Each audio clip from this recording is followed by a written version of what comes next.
Hello friend, সবাই কেমন আছো? আমি একটা রান্নার ভিডিও নিয়ে আসলাম অনেক দিন পর। আমি রান্নার ভিডিও করি না বললেই চলে। তো আমার বাপের বাড়িতে কচুর ভাদ্র মাসে অমাবস্যা কচু রান্না করেছে আমার মা। কচু কুড়িয়ে ভালো করে কচুটাকে সতলে নিয়েছে।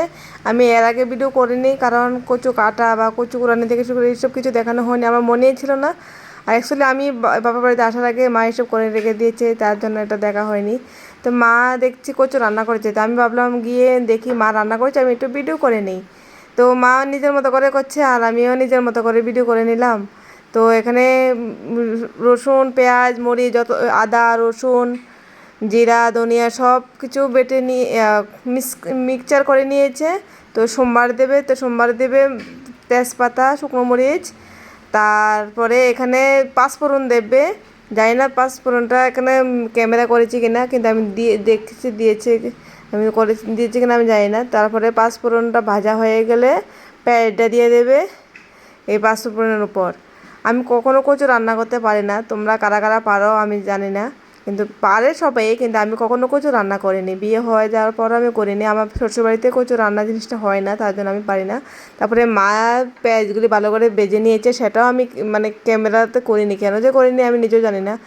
পেঁয়াজগুলি ভালো করে ভেজে সমস্ত মশলা, রসুন, পেঁয়াজ, মরিচ, আদা, রসুন যা ছিল, জিরা, ধনিয়া, মরিচ সব কিছু এখানে দিয়ে দিয়েছে। শিমের বিচিও সিদ্ধ করে দিয়েছে, শিমের বিচি দিলে কচুর তরকারিটা খুব স্বাদ হয়। তো ভালো করে ভেজে নিচ্ছে মা। আর মশলা যত ভালো করে কষানো হয় তত বেশি টেস্টি হয়, এটা তো সবাই জানে, তারপর আমিও বললাম। ভালো করে ভেজে নিচ্ছে। আর আমরা রান্না করেছি মাছের মাথা দিয়ে। এটা হলো অমাবস্যার দিন, দিনের বেলা মাছের মাথা দিয়ে মাছ সহ রান্না করেছে। আর আমরা আগের দিন রাতে করেছে কচু রান্না দিয়ে মাংস দিয়ে, কিন্তু সেটা আমি ভিডিওই করিনি, কারণ রাত্রেবেলা অনেক গরম থাকে, ভালো লাগেনি, বেড়াতে এসেছি তখন আর এটা করিনি। তো এখানে যত কচু মাছের মাথা ছিল সবগুলো দিয়ে আবার ভালো করে নাড়াচাড়া করছে, ভালো করে ভেজে নিচ্ছি।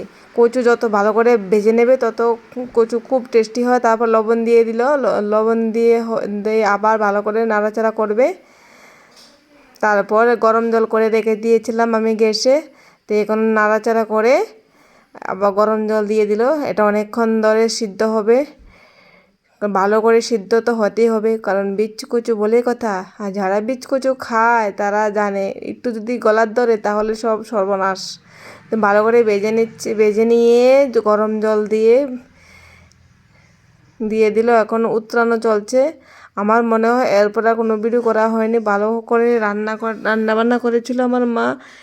দুর্ভাগ্যবশত আমি ভিডিও করতে পারিনি, কেন জানো? প্রচণ্ড পরিমাণে গরম লাগছিল। আমি চুলোর পাড়ে তো কখনো আমি রান্না করি না।